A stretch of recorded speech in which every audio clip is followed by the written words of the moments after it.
Good morning, Grinders. Welcome to DFS pregame show here on RotoGrinders. I'm Jordan Cooper, a.k.a. Blenderhead, Blender HD. If you want to follow me there on Twitter. And you know what we do on Mondays? Everyone's favorite day. Maybe not. Most people's not favorite day. It's not my favorite day.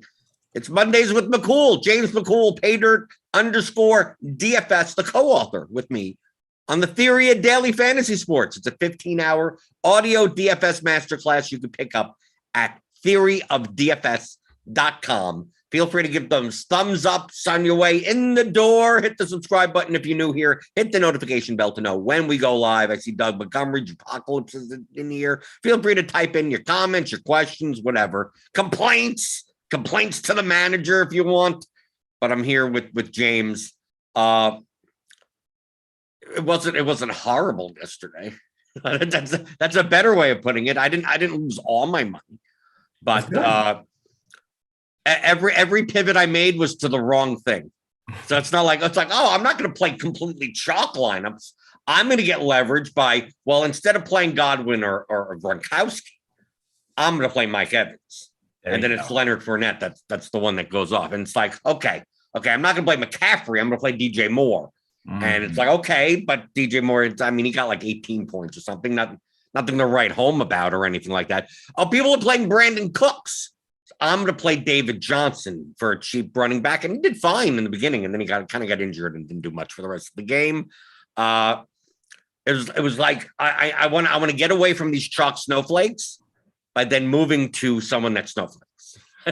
Just to move into someone else that's snowflakes. So it's like my lineups look a little bit different, but a little bit the same because it pretty much had about the same points as the snowflake lineups. You took a different route to get the same result. Yeah, I just get slightly better results. I did cash a bunch of my GPP lineups. Right. I didn't get swept in cash games, and that was primarily because I played Gronk in cash, and that helped me in a bunch of head-to-heads. So I think I won like 38% of my head-to-heads. I have to check. Somewhere between 35 and 40% of my head-to-heads. So it was an awful day. But and in GPPs I cashed. Didn't place that highly because I had too much of the cheaper quarterback, and it almost felt like no one did well. It's like, so how did you get there? Well, kind of tough to get there because as long as all you needed were Cordell Patterson, Leonard Fournette, Joe Mixon, and then was any wide receiver worth it? T. Higgins. But like not like super duper worth it, right? I'm going to take a look at the fantasy points here. So we had Fournette at 47. Waddle, yes. Okay, Waddle was worth. Eli Mitchell went off for 30 points. We take a look at the highest scoring players on the slate. Out of the top 10, like they're almost all in single digits. So Mixon's 10.15% average across these contests I'm looking at. So it's like 4%, 10%, 6%, 5%, 8%, 2%, and these are quarterbacks, so I'm not going to count the quarterbacks. 6% for Higgins. Highest owned player that did well was Gronkowski. Right. He did fine at the tight end spot. The only player that I had more of the field out of all of these players was Jalen Waddle. Only because but you know who was in my Jalen Waddle lineups? Christian McCaffrey. There you go. Right. So why did it matter? It didn't really matter. So I'm going to assume, James, that out of your three lineups, none of them cashed. Oh no, I did exceptionally well. Oh, really? Yeah, I had a top 1% finish in the power sleep. Oh, okay. Oh, so completed. So you were able to move from the snowflakes to the not snowflakes. Yeah. So I had Eli Mitchell in every lineup. I could not fathom why he was not going to be chalk. I could not figure it out. This is like he's coming off an injury, right? And because of the Miles Sanders chalk. That's basically what we like deduced in the Discord after the fact, because I had Eli Mitchell projected like I should, like he's a 7K running back that's 5,400 for whatever reason.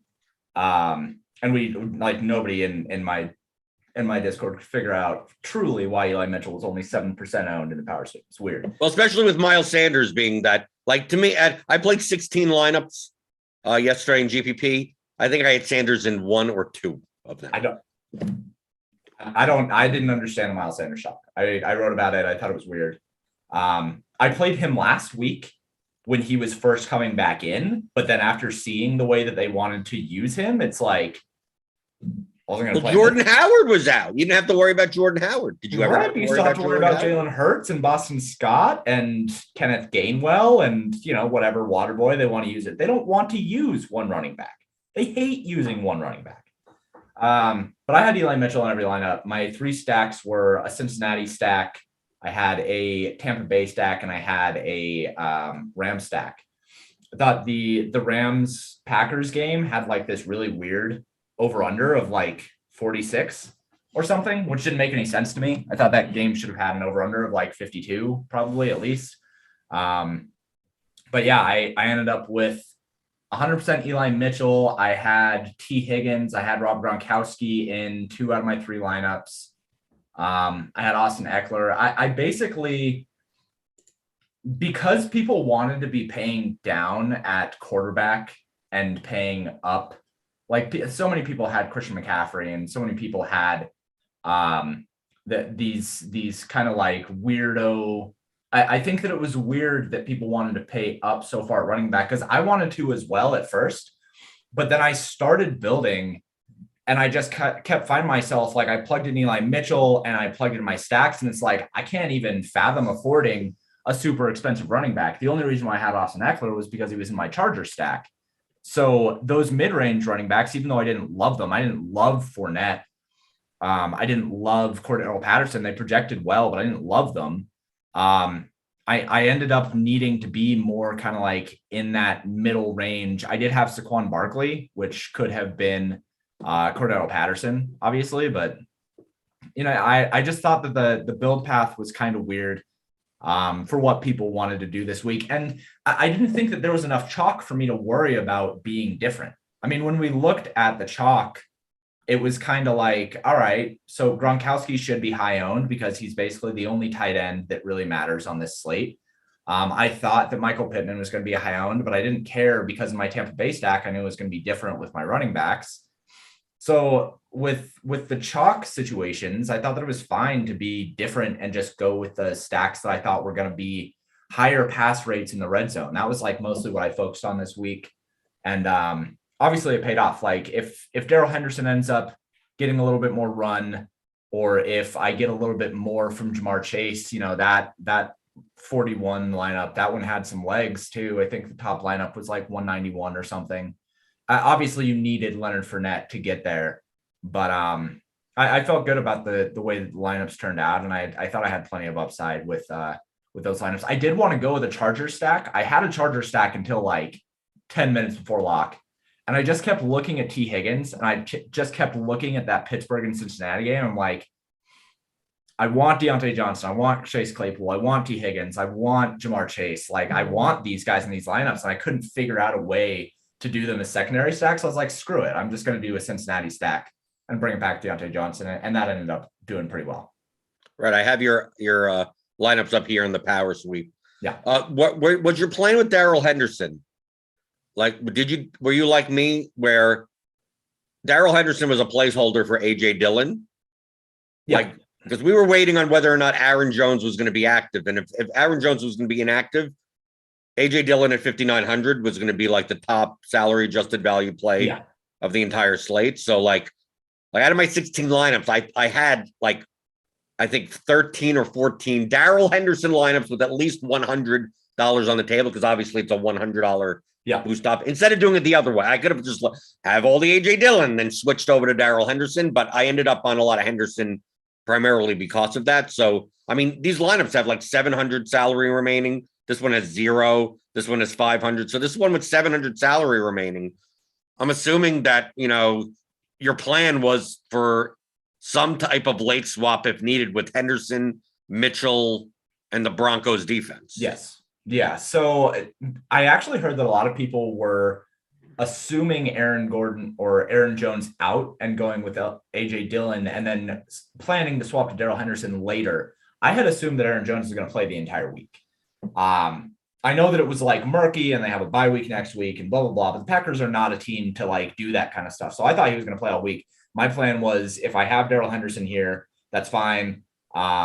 I can go. I left myself plenty of room. I was never going to come off Eli Mitchell because there wasn't any reason to, unless he was out, of course.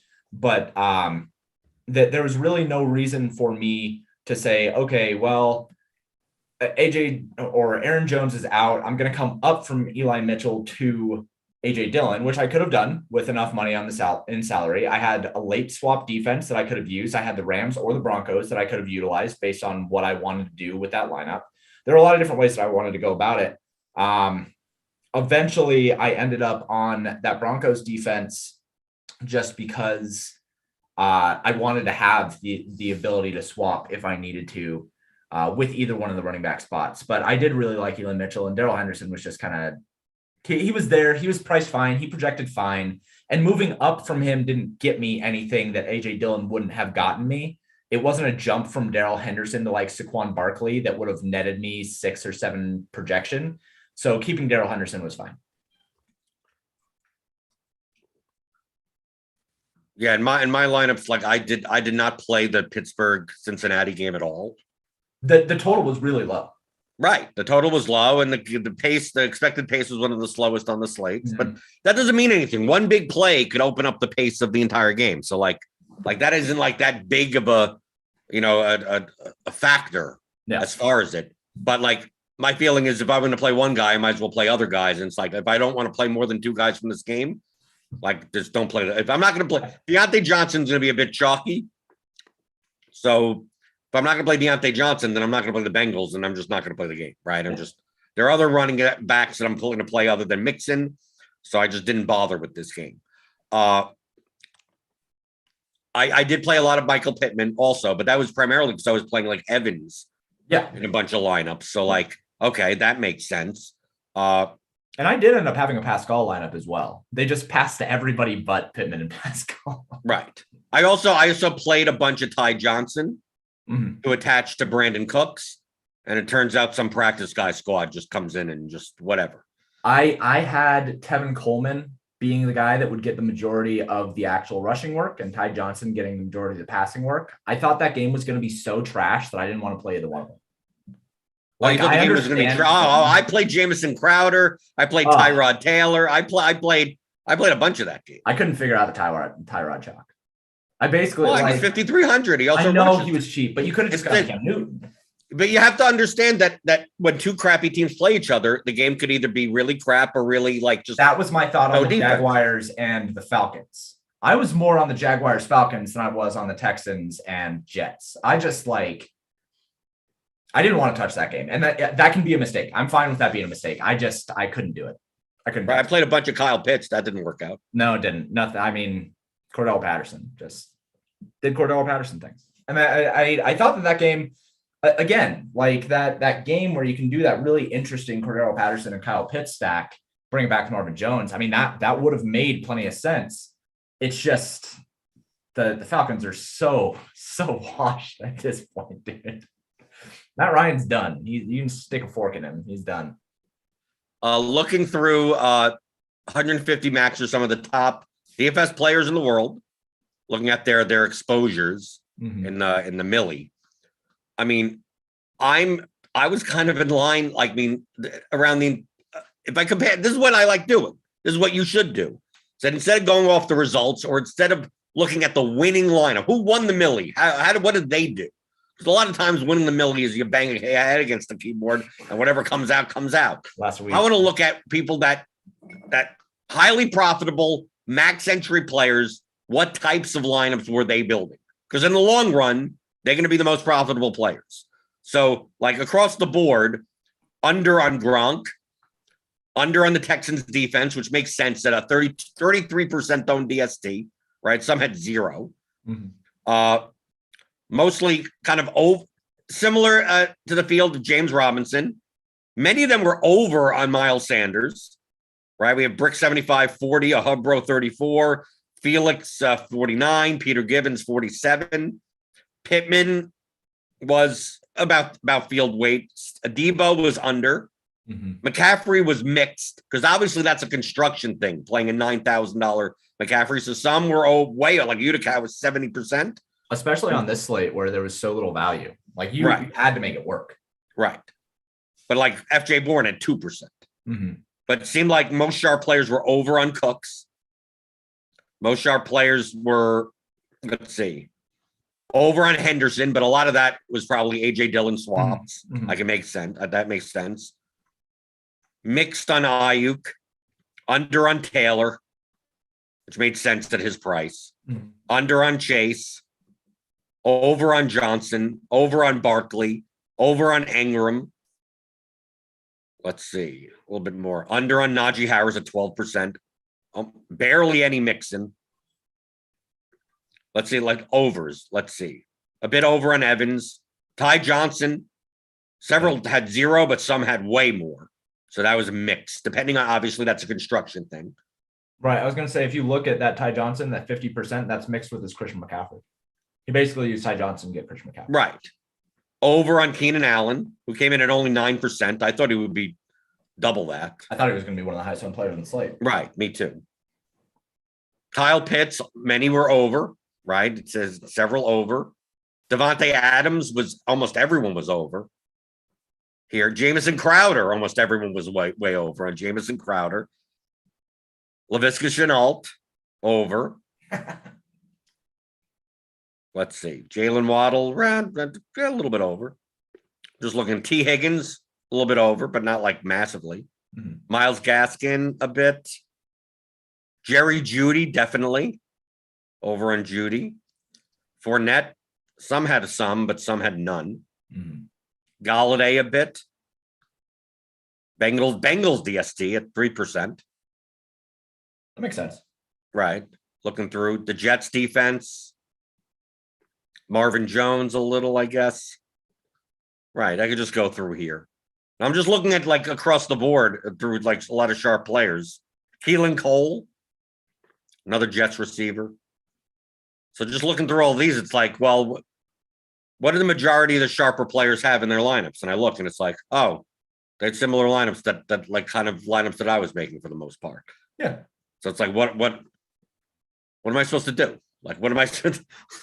I'm making lineups like some of the most profitable players in DFS. And then some of the most profitable players in DFS just didn't profit this week.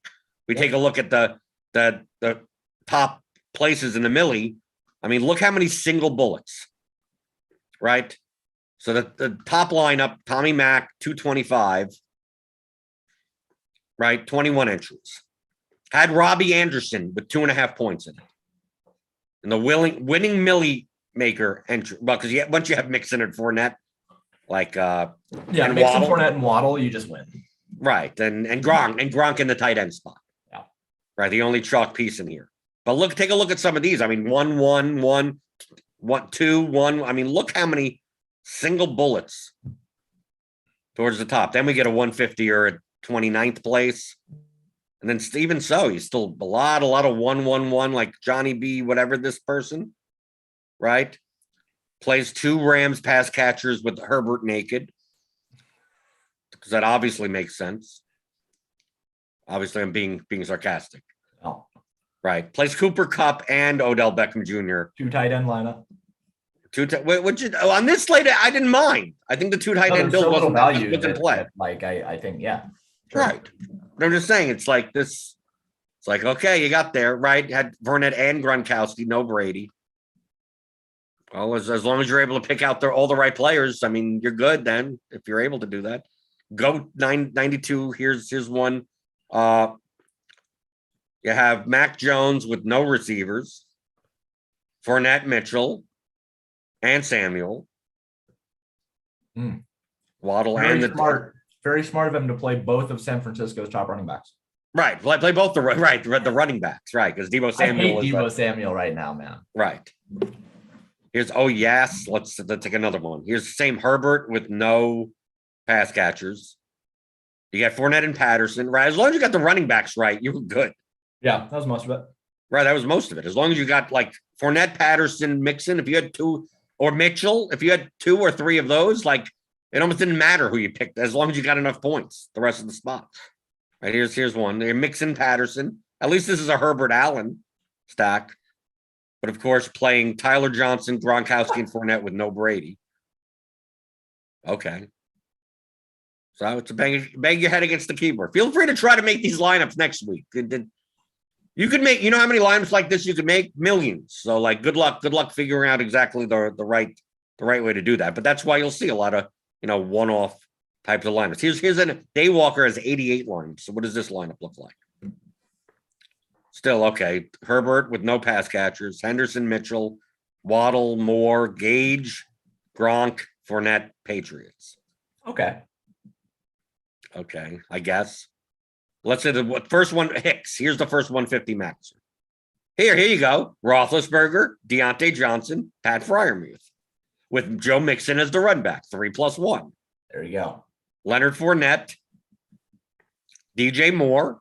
Like Leonard Fournette is what? Leverage off of Godwin and Gronkowski, right? Chalk Bucks. DJ Moore, leverage off of Christian McCaffrey. Then you have Jalen Waddle, who at 59, basically, more people are playing Cooks in this range. Yep. And Javonte Williams is 5,200. Most people are playing Miles Sanders in that range. So here you go. I mean, that's why looking at a lineup like this, it's like, okay, this is a lineup that is makeable. Like you could recreate this process and make these types of lineups. Now this is the milli, so you have to beat 200,000 entries, and you're going to find a lot of keyboard smashers. So one of the keyboard smashers is probably going to get up there. But here's another. Richard Sandwich is a 150 maxer. Richard Sandwich, the legend. Right. Dick Sandwich. He likes to be called. So here's Ben, Johnson, Freiermuth, Higgins. Makes sense. Love that. Right? Then you get Chalk Miles Sanders. You get Fournette as leverage off of the passing game for the Buccaneers. Jalen Waddle instead of, Cooks or whatever in that range. Deebo Samuel, which is fine as a one-off in the Dolphins defense. So, okay. This is another makeable lineup. Right? We scroll down. Let's see. We have a 150 D Compton. Here, Cousins, Thielen, Jefferson. Right? With Eli Mitchell as the run back. Same concept. Fournette, leverage off the Bucks passing game. Well, with Waddle and T.Y. Hilton. Right. And tied it to T.Y. Hilton instead of Mike Pittman. Yep. Okay, so this lineup makes sense. And it had look at it, still barely any ownership. Here's another D Compton lineup. Wentz, Pittman, Hilton, Gronk, and Fournette. Mitchell plus Jefferson. And then you got Joe Mixon. Good lineup. Right. There's a lineup that you can make millions of these lineups also, but like these are lineups that you could have a process to make. I really wanted to go all in on that Tampa Bay game. You wanted to go all in? Mm-hmm. I wanted to. I ended up with plenty of Tampa Bay in my lineups. Like I had Mike Evans in 2. I had Robert Gronkowski in 2. I had Michael Pittman or Zach Pascal. That game. So I kind of thought there's that game that had the weird over under. It was the Chargers and Broncos game, I think, that had like a 49 over under or something like that. And I thought that game it was San Francisco and the Vikings. I thought that game's over under was like weird. I thought it was weirdly high. So if that game had an over under of like 46, then Tampa Bay and Indianapolis has the highest over under by far. So I really, really wanted a lot of exposure to that game. So I'm a little bit bummed about the Tom Brady performance, but I'm happy to see that a lot of that was right. Royal paid 21, another 150 maxers. Here's Stafford, Beckham, Jefferson, Adams. Fournette, Patterson, Freiermuth, Chenault, Giants defense. Okay, this lineup there you go. Here's another lineup. Get off me 223-13. Herbert, Allen, Cook. No run back, which is fine. Mixon, Fournette, Hilliard, Elijah Moore and Cooks opposite each other, which is fine. And okay, Bengals defense to go along with Joe Mixon. Yep. Okay, there's another constructed lineup. Bet tag 21.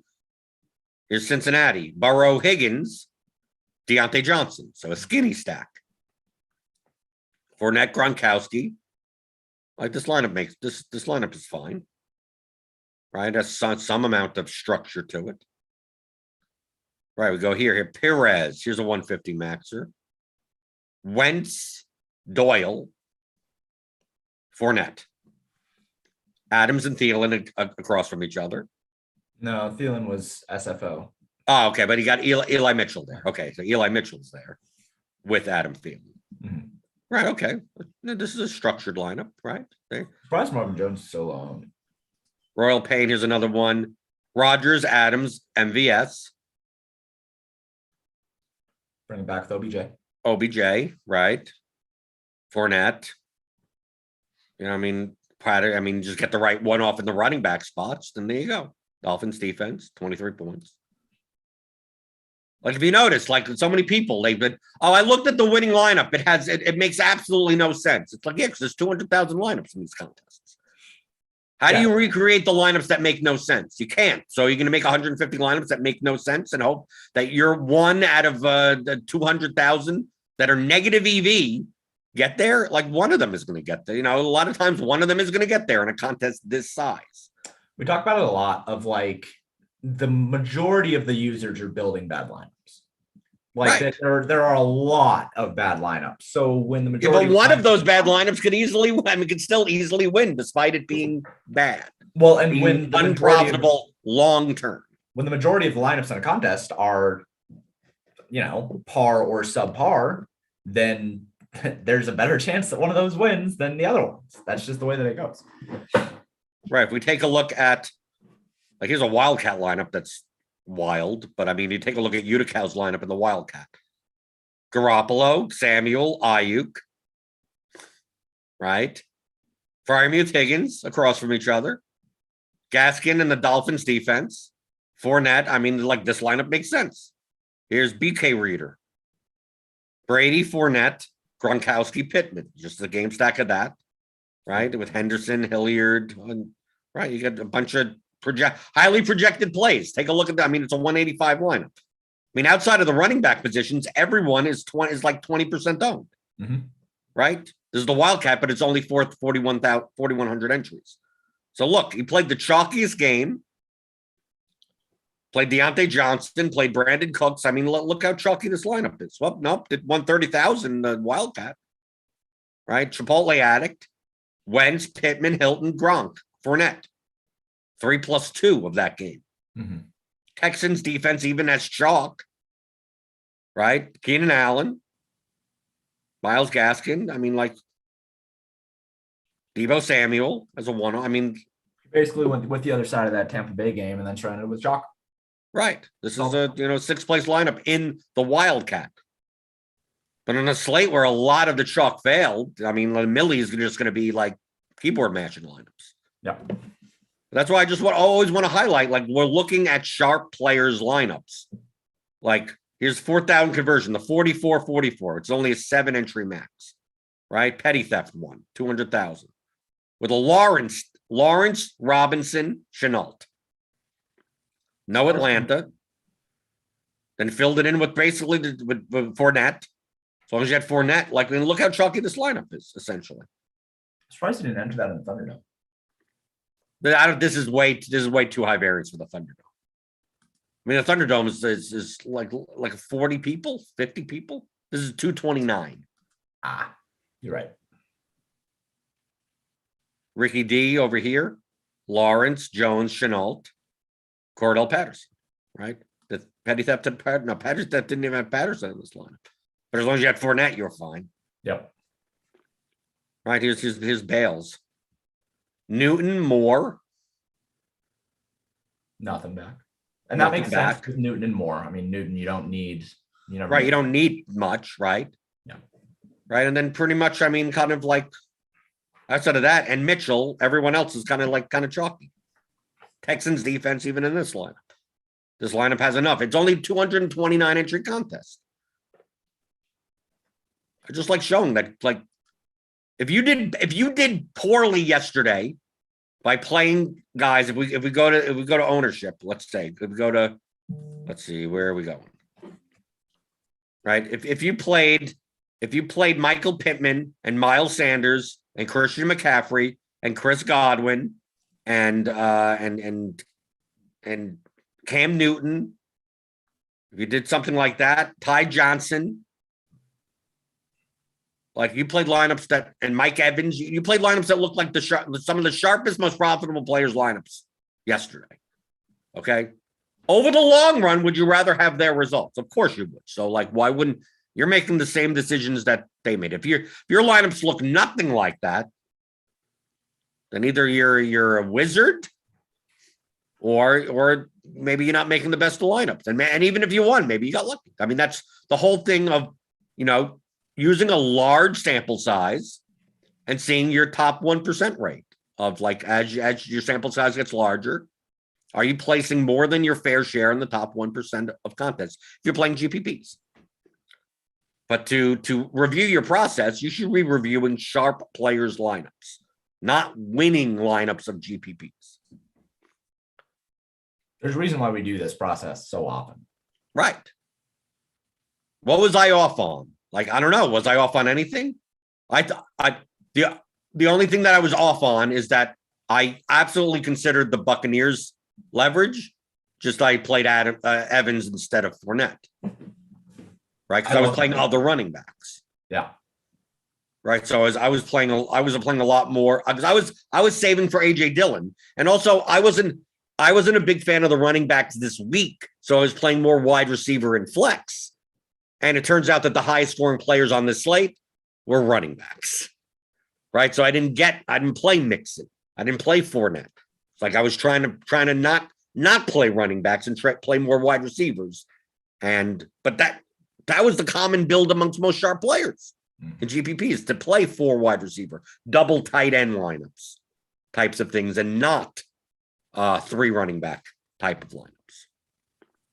Yeah, when we have these weeks where there's kind of like a seed of value, because I think that it's important to touch on the 2 tight end thing, since it's such a taboo idea.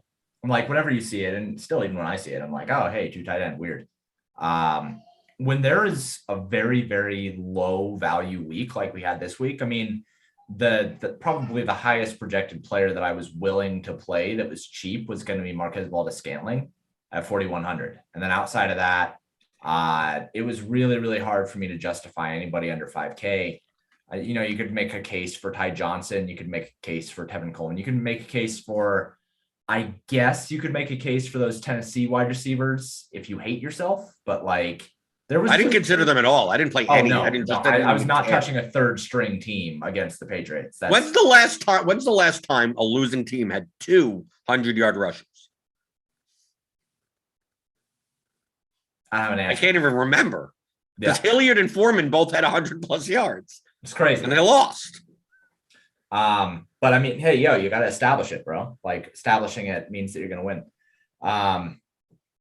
I think that it's important to note that on weeks where there is so little value, it's perfectly acceptable to go with 2 tight end, because tight ends are so cheap for their expectation. And even like Robert Gronkowski this week was obviously underpriced at 4,400, but there were some other guys. I mean, Jared Cook, Tyler Conklin, Pat Freiermuth, there were a lot of guys that were under 5K at tight end that still had expectations somewhere above or around 10 fantasy points. And when you have so little actual value outside of them, you don't have to think of tight end as just an individual single choice position. You can think of it in the flex as well, if it allows you to get the Christian McCaffreys or the Jonathan Taylors or the Devontae Adams. Like that, there was a way, pretty much the only way that I would have felt comfortable going with a Ram stack with both Cooper Kupp and Devontae Adams was if I used a 2 tight end lineup. That's why I didn't do it, but that was the only way that I was going to be able to do it. Right. The same thing with McCaffrey. A lot of 2 tight end lineups have McCaffrey in a running back spot. So yeah. Like they get destroyed not because of 2 tight ends. They get destroyed because McCaffrey only had 3.5 points. Right. If McCaffrey does well, then we probably see quite a few 2 tight end lineups up towards the top of leaderboards, just because Christian McCaffrey is so high owned.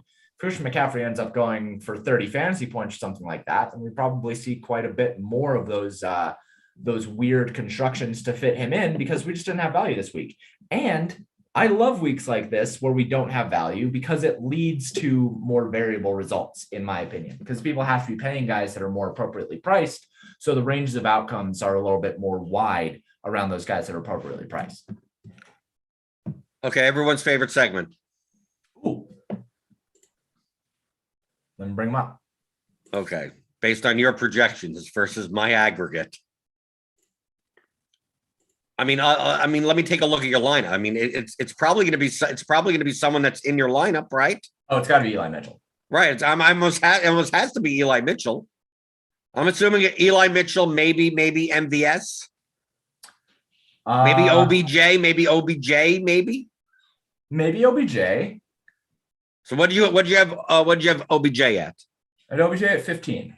Wow. Okay. Yeah. 9.81. Oh yeah. I had him at 9.81 before I adjusted the market share for the team. Well, that was the aggregate yesterday. 9.81 for OBJ. That's surprising. I'm surprised that the industry was so low on him. How about Valdez Scantling? What do you have? I have him at like 10. Okay, 8.58. Okay, so and then let's take a look at this. Let's Eli Mitchell. What did you got? 18. Okay, 13.45. So obviously at 18, he would have ended up projecting. That's why I had him in all three. Right. And especially not only was he projected for 18 at 5,400, he was projected at 6% ownership. Right. Now, yeah, he would have ended up. Yeah, if I put in like let's use this thought experiment. Okay, that's not a thought experiment. I'll run it out right now. Yeah. So let me run build rules, unique players 1, spending whatever. We don't even need to do stacks. Do we have stacks in here? No. We just who cares? So if I were to so I'm going to run 100 lineups right now with my current aggregate. Yeah. So it's basically the top 100 optimals. Yeah. Regardless of stack or whatever. So I'm going to run this. We're going to see a lot of McCaffrey, Sanders types of lineups. Yeah. Godwin, right? Take a look at the highest, Godwin, Sanders, James Robinson, Brandon Cooks, something like that. So top 100 optimals using kind of an industry aggregate projections from yesterday. Godwin comes up in 93%, Cooks 86%, Texans defense 85, McCaffrey 81, Pittman 80, Sanders 77, Robinson 63, Tyrod Taylor 49, Cam 45. Right? So we just look at the running back position, right? We don't get any Eli Mitchell or anything. We get McCaffrey, Sanders, Robinson, Henderson, Gaskin, Barkley. Okay. Now, if I take your projection on Eli Mitchell, and what was your projection for Eli Mitchell? Was 18.1. Okay, so I'm going to put him up to 18.1, right? So now let's run 100 optimals. Yeah, I mean, he for sure shows up in 85% plus. Right, but also then when you're factoring for GPPs, you go, this guy's in all these lineups and he's only going to be 5% owned. He ends up in like so many. He would have, out of my 16 lineups, if that situation occurred, he would have been in like at least 12 out of 16 of my lineups. Yeah, and Eli Mitchell shows up in 100% of 100 optimals. Right. It's a 5-point difference. I couldn't figure out his ownership. I couldn't figure out like well, let me do this. Let me do this now. Okay. So you had him at 18.1. Okay. Yeah. I had him at 13.745. Yeah. Let's say I were to weight your projection by 30% or something like that. Let's say let's say for whatever reason, I included your projection into my aggregate. Sure. So maybe let's just say with that, it would have bumped him up to maybe 15.5. Is that fair? Yeah, sure. Is that a good estimate? That's probably closer to what like most people would assume anyway. Okay, so 15.5. Mm-hmm. So now let me run it at 15.5. And 15.5 at 5,400, that's appropriately priced. That's a little bit better. You'd be about 1.5 to 2 points salary adjusted plus on this? Yeah. So at 15.5, running 100 optimals, just for the sake, you could run 300. Okay. Now Sanders still comes up above him. Eli Mitchell but Eli Mitchell shows up in 35% of lineups. Which you'd still be well over. Right. But the difference is that my projected ownership on him was what, 6-7%? Yeah. Compared to Sanders at the 23-24%. Yeah. I would have said, well, why aren't I playing Mitchell over Sanders? Even from a GPP perspective, I'd be playing Mitchell over Sanders. I'd be playing Mitchell over Gaskin. I'd be playing Mitchell over Henderson. Yeah. Right. Or James Robinson even. Right. Making a lot more. So even at 15.5, it would show with that projected ownership between 5 and 7% would make him like quite possibly the best GPP play on the entire slate. Yeah, and he ended up being basically the best GPP play on the entire slate. Let's and you could do the same thing with like OBJ. Right? If you bumped him up to 15 points, he'd show up in like everything for his price. And then once you factor in his ownership, he'd show up in even more. Yeah. But that's the difference. Look, I only bumped up Eli Mitchell's projection by 2 points from what I had aggregate. 35% more. Right. It went from having 0% in 100 to 35% in 100 just by 20 yards rushing or one pass for 10 yards. Like that's the difference. And then once you factor in ownership, you'd be like, well, what's the difference between Mitchell and Sanders? Even though Sanders does project better than 15.5 compared to, 4 times difference in ownership, you'd play Mitchell over it. Yeah. Right. If we bump this up to, 16, 17. Now, let's say you do it the other way. Let's say you go by Sanders. So Sanders, what did you have Sanders at? 12. Okay. Industry aggregate 15.55. So I basically flipped the industry aggregate. Yeah. So let's do the same thing I did before. Instead of using your projection, which was what? 12. 12. Yeah. I'm gonna make it 13.75. Word. Like kind of the middle between that and yours. Yeah. Okay, so now with Sanders at 13.75, I'm going to build 100 optimals. And remember, he was at like 90% of optimals. I think it was 78%. It was 78? Okay. It was 80. It was somewhere around there. Yeah. I could probably go back and see. Right. Right. In the first run, he was in 77%. Okay. This is a difference of about 1 3/4 points difference if I lower it. So 1.7 or so.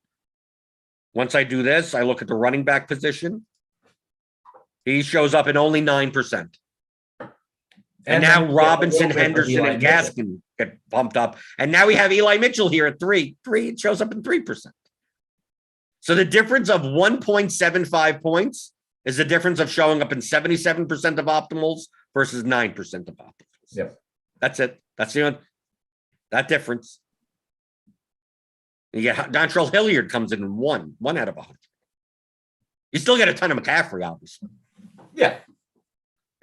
I mean, obviously, this has no stacking, no nothing. I mean, we're just running it, but to show how fragile the range. I mean, 1.5 to 2 points is not even 10% percentile wise. Right? Like if the median outcome, for instance, on Miles Sanders is if I have his median at 15.5 and you have his median at 12, like 12 compared to mine, it's still like a 41st percentile at something like that. Yeah. Like it's still, and mine to yours is only like a 60th percent. Like we're still within like 10 percentile points up or down on that. We're still well within one standard deviation. Right. And really, if you could get your projections down to be accurate within one standard deviation, you're great. Yeah, no, that's awesome. Right. So even though our projection differences, the aggregate versus yours on Sanders versus Mitchell, we're still not, if I had your Mitchell projection, I would never play Sanders. It's like, It's at best 60-40.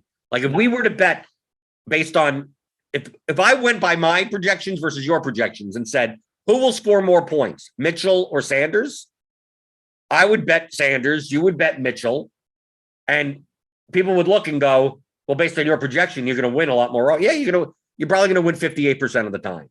If your projection is more accurate than mine, you'll win like 58% of the time. Yep.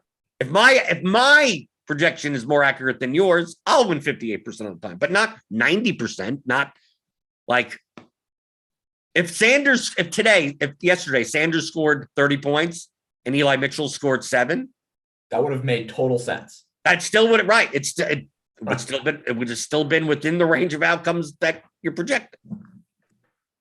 Yep. And I mean, that's always something that we highlight. Like we always talk about James's weird ones here for sure.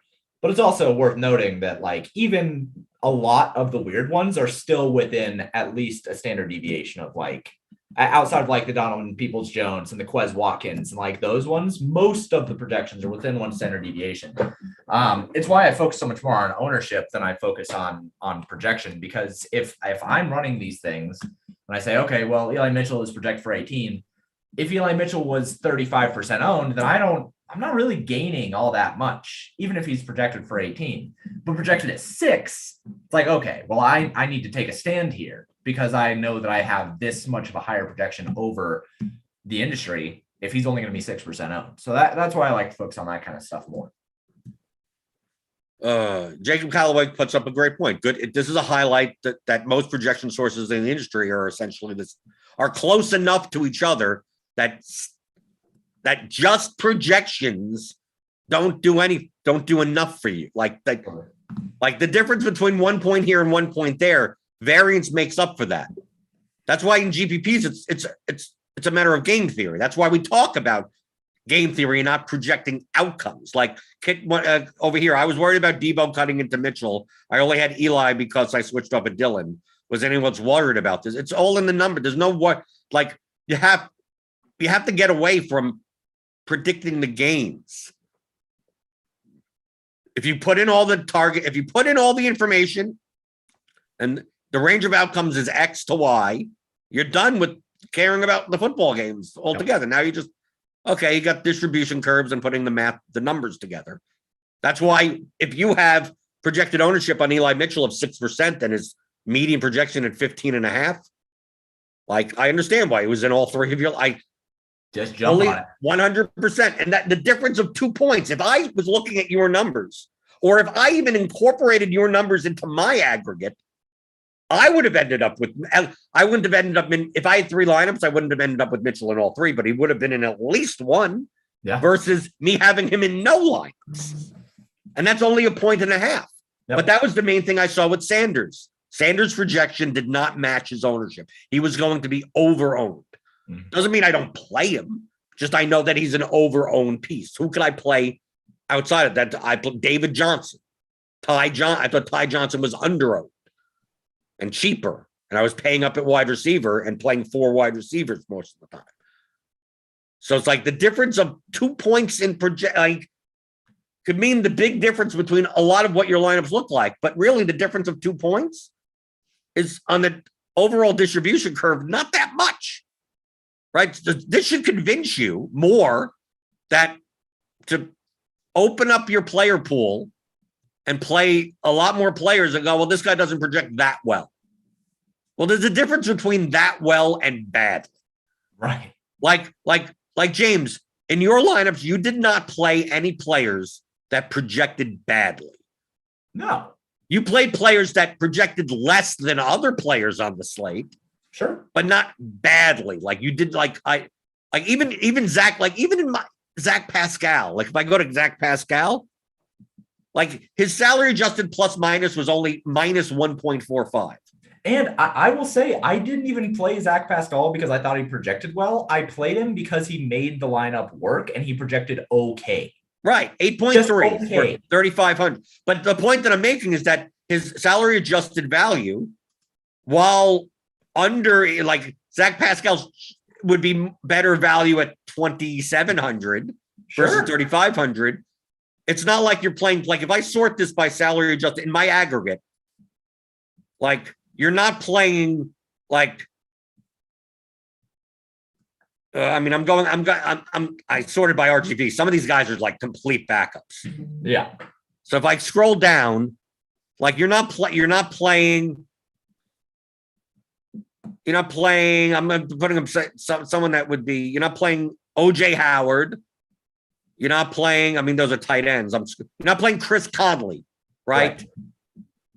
Right. Projects for 4.65, which is minus 5.9, our salary adjusted plus minus. You're not playing Joshua Palmer. You're not playing Jalen Guyton. You didn't even play Tyler Johnson, and some people played him. You didn't play James Washington, even though I think he got there. Alan Lazard. Like some of these guys you heard of, like they're Damian Harris projected poorly. Yeah. Right. Kendrick Bourne projected poorly. And look at what game he had. Oh, yeah. So it's not like you're going down and saying, I'm willing to sacrifice 4 or 5 points for no reason. But you don't mind sacrificing a point or a point and a half if it goes along with the rest of your lineup. And Zach Pascal fit in with the lineup because you were playing the Tampa Bay Indianapolis game. Yeah, outside of week 10, I try not to build bad lineups. Right, week 10 you forget about week 10. Yeah. we removed week 10. But even then, like those lineups were bad, and it's easy to admit that they were bad.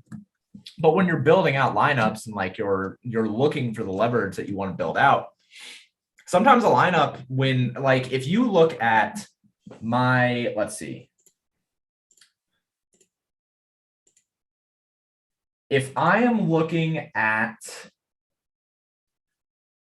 no, even that lineup looked good. I built good lineups this week. I can't even look at any of my lineups and think they were bad. I was trying to look at the Rams lineup that I built because this one had some bad stuff happening.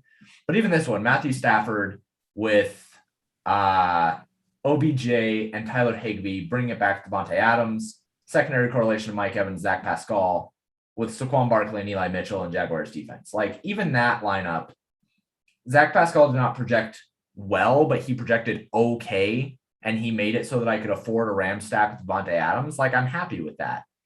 None of these guys, if I was building 150 lineups, none of the guys in your lineup would have been excluded. No. Right. I'm not saying that this is the greatest of lineups, to get me perfectly honest. As far as from a projection, well, obviously you have Mitchell and Becca and OBJ projected 5 points higher than me.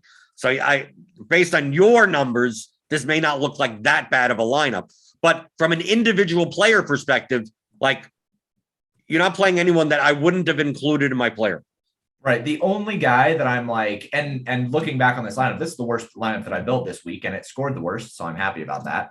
But having Saquon Barkley. If I go back into my projections, Saquon Barkley projected, how much was that lineup completely zeroed out? I think it was. Yeah, it was. So I couldn't even come up from Saquon Barkley to Cordell Patterson. Okay, what did you have Barkley at? What was his projection? I had him at 16 and I had Cordell Patterson at 17. So it's 1 point. Like I don't care about that. Right. But I did like Cordell Patterson a little bit more than like Saquon Barkley because the Giants are the Giants.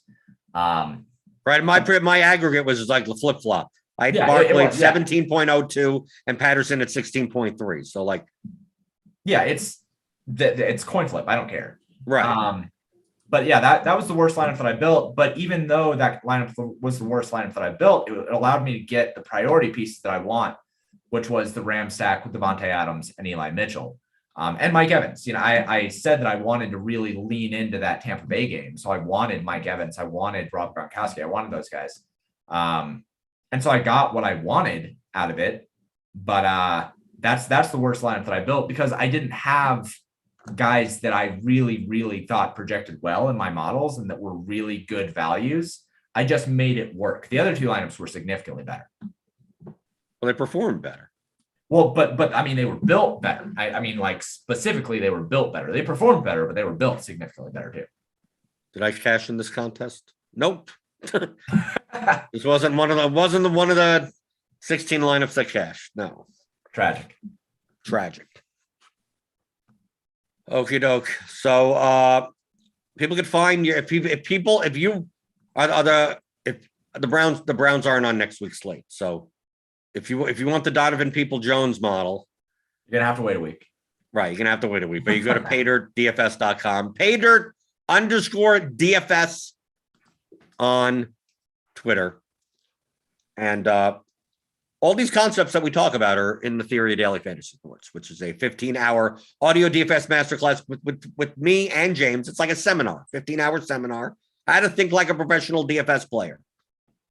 So all the concepts, game objectives, player selection, expected value, leverage, correlation, construction, risk management, exploits, psychology, everything that you'll need to play any sport. So it's not NFL specific. So if you want to get better at DFS as a whole, how to play DFS as a game. There's no fancy formulas. You're not going to need like advanced math for this, but it's going to teach you all the mathematical concepts in order to be a profitable, long-term profitable DFS player, cash games, GPPs, whatever. So learn the game theory of DFS, theoryofdfs.com. So, James, nothing's going to get worse than the DPJ one, right? I like the OBJ going from 9.8 to 15 is a little bit nuts, but not as remember, nuts. I thought that game should have had a 5-point boost. Oh, so you had a boost. Okay, so maybe that's maybe the main reason is that. Yeah, I thought that game should have had a 52 over under. So like you're adding a touchdown to the total. Yeah, that's yeah. But no, I don't think. I think from this point forward, like the projections are going to be pretty close to industry aggregate because we're week 12. We have gotten to the point now where after about 7 weeks, we know who teams are.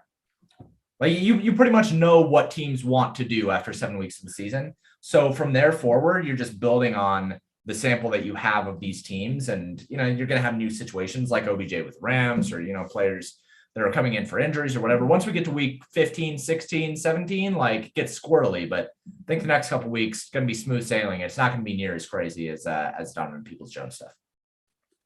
So follow James on Twitter, paydirt_DFS at Blenderhead for me, Blender HD on Twitter. And I'll be back tomorrow talking about, I don't know what we're going to talk about tomorrow. We'll always be talking about DFS strategy. So you can ask your questions in the YouTube chat, hit that thumbs up button on your way out the door, hit the notification bell to know when we go live. I'll be live later tonight. We got Grinders live on the channel. We got Crunch Time for premium members. And then we got the pre-lock show for tonight's Seattle versus Washington game. And I'll be on that for the showdown slate tonight. So tune in then or tune in tomorrow to the DFS pregame show on RotoGrinders.com.